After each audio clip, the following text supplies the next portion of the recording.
우리 신앙의 여정을 괴롭히는, 저도 혹시 불을 다 켜주실 수 있을까요? 네. 우리의 신앙의 여정을 괴롭히는 어둠의 권세들이 많이 있습니다. 대적들이 정말로 끈질기게 이렇게 우리를 괴롭히고 막 그러는데, 그 예배를 이렇게 드리고 또 주일날 기도도 많이 하고 찬송하면서 은혜도 엄청 받고 하나님이 정말 살아계셔라는 큰 확신을 얻고 나서도 이렇게, 그래서 막 영원한 승리와 안식의 소망이 가득 차갖고 아무것도 두려울 것이 없을 것 같았는데, 근데 시간이 흐르다 보면은 또 어느새 확신이나 소망이 어디로 갔는지 알 수 없게 사라지고 이렇게 다시 두려움과 절망에 허우적될 때가 있습니다. 우리 삶에 다 그런 때가 있죠. 자주 그럽니다. 오늘 말씀 속에도 이스라엘 백성들도 같은 상황에 처해 있었던 것 같습니다.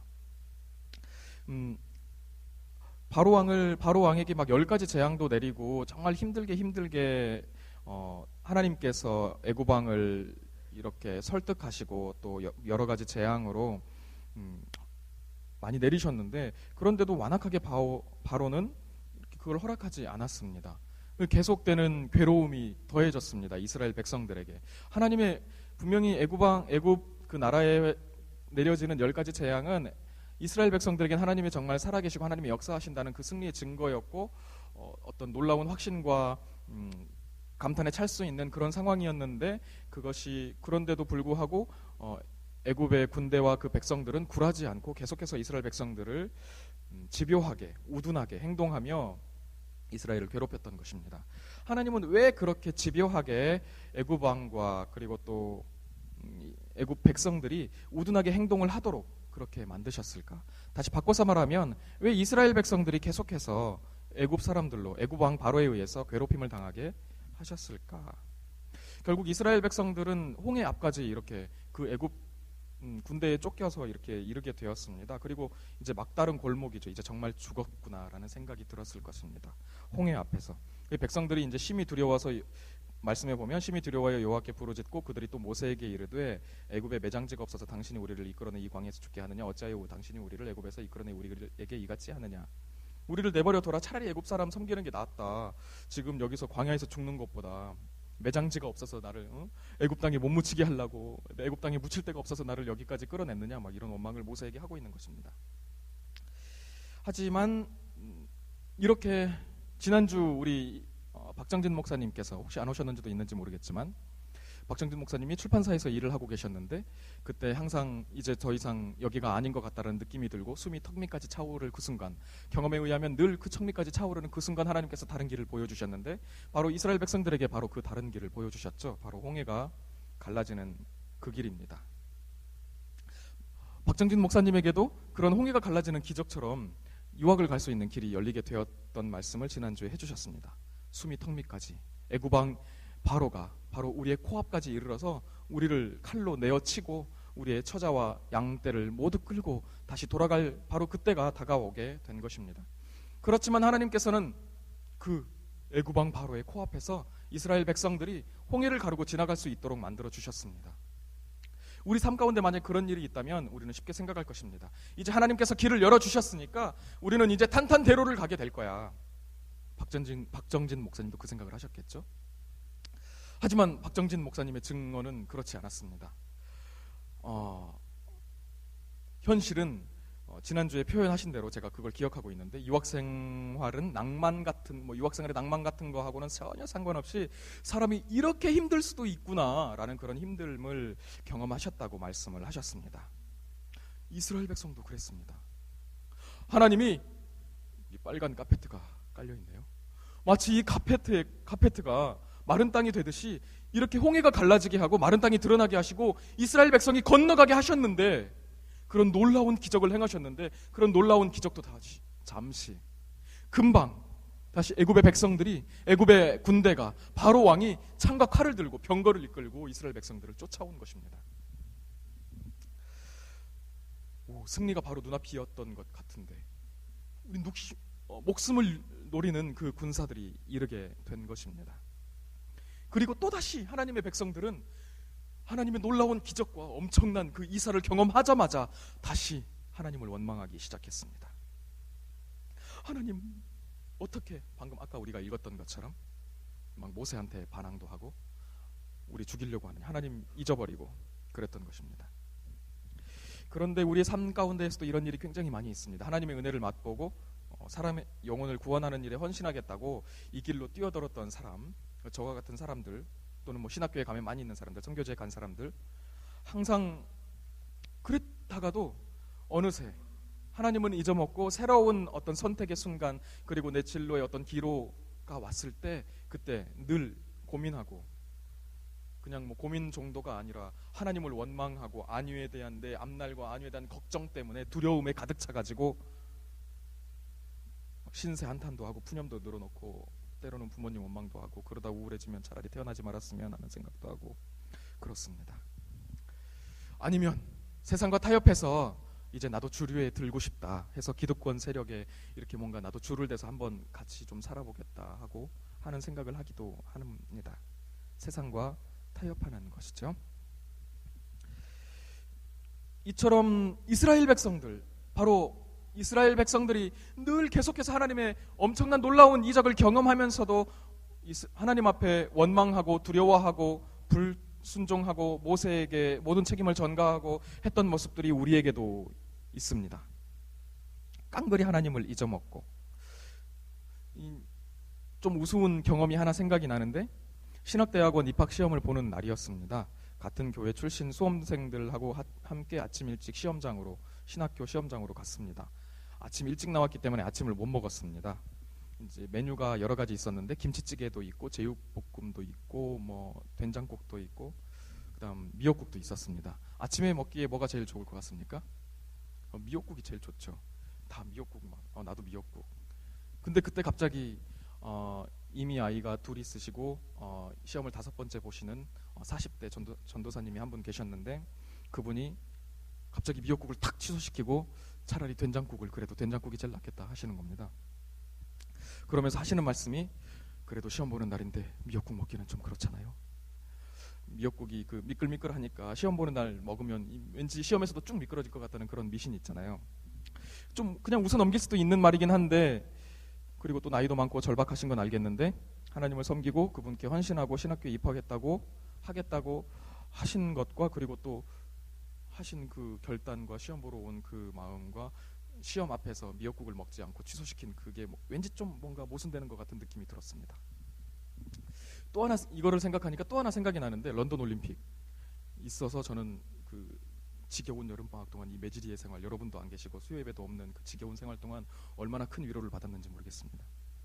특히 유도 종목에서 시합마다 경기 전에 계속해서 나와가지고 막 이렇게 기도하는 분 한 분 계셨잖아요. 김재범 선수 닮으신 것 같아요. 그 김재범 선수가 정말 그 굉장히 대단하다는 생각이 들었습니다.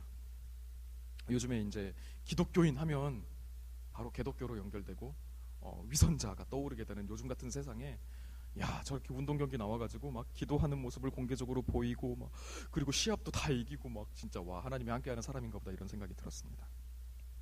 진짜 멋있었습니다. 그렇죠? 근데 이 말을 그 나중에 어디서 그 얘기를 듣고 좀 이상하다는 생각이 들었는데, 김재범 선수가 그 금메달을 딴 바로 전날 밤 얘기였습니다. 그 전날에는 어떤 일이 있었냐면, 조준호 선수 기억나세요? 그 어처구니 없는 판정 번복으로 일본 선수에게 패하고 동메달을 획득한 한 선수, 그 조준호 선수가 그 동메달을 획득한 날이었습니다.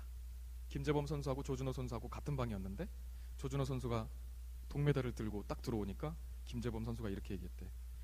어디서 동메달을, 부정타니까 들어오지도 마. 그 말을 듣고 갑자기 김재범 선수에 대한 그 환상과 막, 아니 뭐야 이건 또 막 하는 그런 생각이 막 들었습니다. 김재범 선수의 믿음은 도대체 다 어디로 간 것인가. 물론 나중에 이제 알고 보니까 김재범 선수가 이제 오히려 좀 장난스러운 말을 한 거였다고 합니다. 금메달이든 동메달이든 그것을 위해 흘린 땀방울의 값어치는 전혀 다르지 않다. 차이가 없기 때문에 오히려 그렇게 얘기했고, 자기 입장에선 그렇게 얘기를 한 거였다는 거죠. 그럴 수도 있다고 생각합니다. 더 멋있어지는 것 같습니다. 그렇죠? 이것들은 사실 그냥 작은 에피소드에 불과하죠. 꼭 저처럼 생각할 필요는 없습니다. 삐딱하게 세상을 바라볼 필요는 없는데, 근데 사실 우리의 삶 가운데 얼마나 하나님의 그 놀라우신 은혜, 그 전능하신 하나님의 전능하심, 그리고 그 행하심에 반하는 행동들을 우리가 얼마나 많이 하고 있습니까? 이 말을 하면서도 저는 굉장히 부끄러워집니다. 제가 늘 하고 있기 때문에. 하나님을 정말로 찬양하고 하나님을 정말로 사랑한다고 얘기하면서 삶의 현장으로 돌아오면 정말 속 좁고 또 현실적으로 변하고 또 조금의 것도 포기하지 못하고 행여나 나한테 손해가 좀 끼칠까봐 내가 좀 피 흘리고 희생해서 남 좋은 일 할까봐 막 이렇게 조바심을 냅니다. 기도하면서 담담히 하나님의 행하심을 기대하기보다는 우리를 창조하시고 구원하시고 영원한 생명에 동참케 하시는 하나님은 깡그리 잊어버리게 되는 것입니다. 차라리 하나님이 그런 어려움들을 싹 이렇게 한번 기적을 베풀어 주셨으면 이제 고만 애굽 왕 바로가 그리고 애굽 군사들이 우리를 쫓아오도록 했으면 참 좋았을 텐데 여기서 왜 하나님께서는 완전히 그들을 소탕해 버리지 않고 거기서 그 성경 말씀에서 표현하는 게 있잖아요. 10번이나 애굽 왕 바로가 하나님의 능력을 체험하고도 쫓아오고 그리고 또 계속해서 쫓아오게 된 그런 완악함에 대해서 어떻게 이럴 수가 있었는가? 성경은 딱 한마디로 말합니다. 여호와 하나님께서 이 애굽 왕 바로를 완악하게 만들었다. 목이 뻣뻣하게 만들었다고 설명을 하죠. 좀 이해가 안 됩니다. 하나님은 왜 그렇게 하셨을까? 왜 그렇게 하셨을까? 저는 그 이유가 있다고 생각을 합니다. 바로 오늘 말씀을 통해서 우리에게 하시고 싶은 말씀이 있기 때문이라고 생각합니다. 10가지 재앙을 경험하고도 그리고 또다시 애굽 왕 바로가 쫓아왔을 때 두려워하는 이스라엘 백성들에게 요구하고 반드시 달성해야 될 꼭 너희에게 해주고 싶은 말이 하나님께서 있으셨기 때문에 그렇게 하셨다고 저는 생각합니다. 그리고 바로 그것이 오늘 우리에게 주시는 하나님의 말씀입니다. 그것은 바로 하나님의 백성들을 괴롭히고 위협하고 공격하는 대적들은 애굽 왕과 그리고 또 그들의 군사가 아니라 바로 우리의 불신앙, 우리의 믿음 없음이라는 것입니다. 그것이 가장 큰 대적이라는 것입니다. 반복해서 군사들이 쫓아오고 우리를 위협하고 우리의 목숨을 노리는 것이 문제가 아니라 그것들이 왔을 때 우리가 늘 믿음을 잃어버리고 우리가 좌절하고 두려워하고 떨고 머뭇거리고 하나님을 바라보지 않는 것, 바로 그것이 우리의 더 큰 대적이라는 바로 그것 말입니다. 믿음 없음. 하나님은 바로 그런 이스라엘 백성에게 그리고 모세에게 말씀하십니다. 26절에 나온 바와 같이 내 손을 들어 바다 위로 내밀어라. 두려움에 떨고 울부짖고 대적들의 위험만 바라보고 있지 말고 너희의 믿음의 손을 들어서 그 대적들 위로 그리고 바다 위로 너희의 믿음의 손을 들어 올려라. 그리고 잠잠히 그 손을 내뻗어 기다리라. 하나님의 행하심을 기다리라고 말씀하시는 것입니다. 내 손을 들어 바다 위로 내밀어 물이 애굽 사람들과 그들의 병거들과 마병들 위에 다시 흐르게 하라. 바로 모세에게 그 손을 내밀라고 한 것은 죽음이 임박한 것처럼 보이는 그 두려운 순간에도 하나님을 향한 신뢰를 잃지 말고 순종할 것을 바라고 또 믿음의 손을 내밀기를 바라는 하나님의 뜻이 아니었겠습니까? 하나님이 손을 내밀라고 했는데 대적들이 쫓아온다. 손만 내밀고 이렇게 도망갔을까요? 아니겠죠. 저 멀리 우리를 공격해오는 애굽의 군사들이 있지만 바로 그들을 바라보고 우리의 목이 떨어질지언정 믿음의 손을 내밀어 하나님이 행하시는 것을 기다리고 있지 않았겠습니까? 그리고 하나님께서도 바로 그것을 원하고 계셨겠지요. 얼마나 오랫동안 손을 들고 있었을까요? 다시 말해서 모세는 그 두려운 순간을 얼마나 오랫동안이나 기다리고 버티고 믿음으로 있었어야 했을까요? 말씀은 27절에서 모세가 손을 내밀어 새벽이 되어서야 바다의 힘이 회복되고 애굽 사람들이 도망치기 시작했다고 말합니다. 모세와 이스라엘 사람들에게 손을 바다 위로 내민 순간부터 새벽이 돼서 바닷물이 다시 애굽 사람들 위로 내려오기까지는 엄청나게 큰 두려움이 임하고 있었겠죠. 바로 지금 우리의 삶이 그 두려운 긴장의 시간 사이에 놓여 있습니다. 그리스도 안에서 부름받은 우리에게 확실한 것은 우리가 이 땅의 삶을 마감하고 부활의 몸으로 다시 보게 될 때까지 그 긴장의 시간이 끝나지 않을 것이라는 사실입니다. 우리가 아무리 성화되고 부처님 반토막, 아니 예수님 반토막 같은 사람이 되어도 그런 공격과 두려움과 위협은 끝나지 않을 것이라는 말입니다.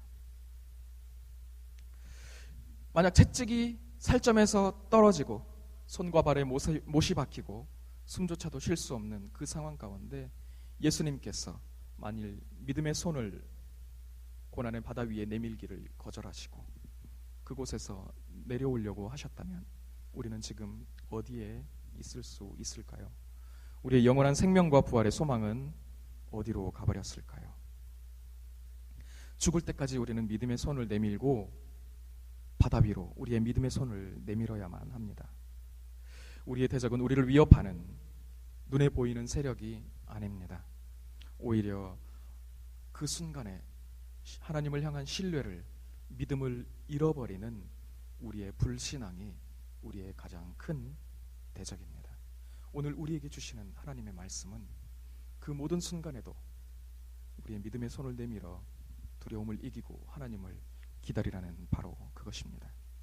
우리 함께 잠시 하나님의 말씀과 같이 믿음의 손을 내밀어 기도할 수 있을까요? 생각과 행동을 잠시 멈추고 자기 자신을 좀 둘러보았으면 좋겠습니다.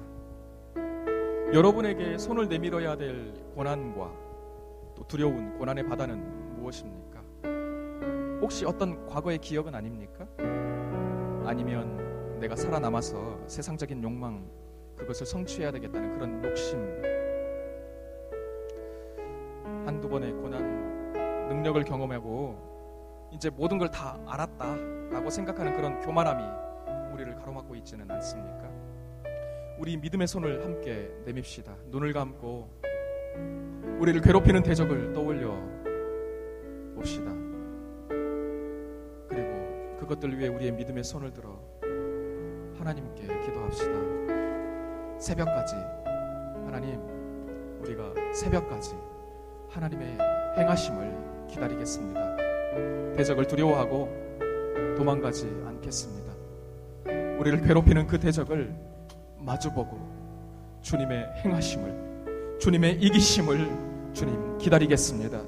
주님이 이기게 하실 것임을, 주님이 이기실 것임을, 주님이 행하실 것임을 확신합니다. 우리 함께 잠시 기도하며 주님 앞에 나아가겠습니다.